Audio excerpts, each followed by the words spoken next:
Construction begins with clearing the site and removing unwanted vegetation. After leveling the ground, the building layout is marked according to the approved plan using measuring tape and lime powder. Corner pegs are fixed to define the foundation area.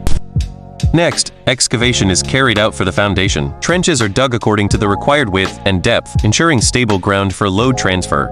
A layer of compacted gravel is placed at the base. Then, plain cement concrete is poured to form a strong footing, which evenly distributes the building load to the soil. Concrete blocks are laid over the footing using cement mortar. Proper alignment and leveling are checked continuously to ensure strong and straight foundation walls up to plinth level. A reinforced concrete plinth beam is constructed to tie the foundation walls together. After curing, the inside area is backfilled with selected soil and compacted properly. A moisture barrier sheet is placed over the compacted soil. Steel reinforcement mesh is arranged, and concrete is poured to form the ground floor slab.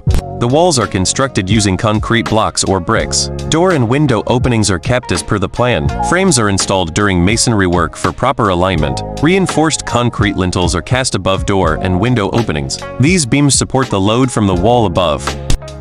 Shuttering is installed for the roof slab. Steel reinforcement is tied according to design, and concrete is poured and compacted properly. Internal and external walls are plastered with cement mortar to provide a smooth and protective surface. Floor tiles are laid carefully for a neat finish. Electrical wiring and basic plumbing fixtures are installed. Finally, primer and paint are applied to complete the house.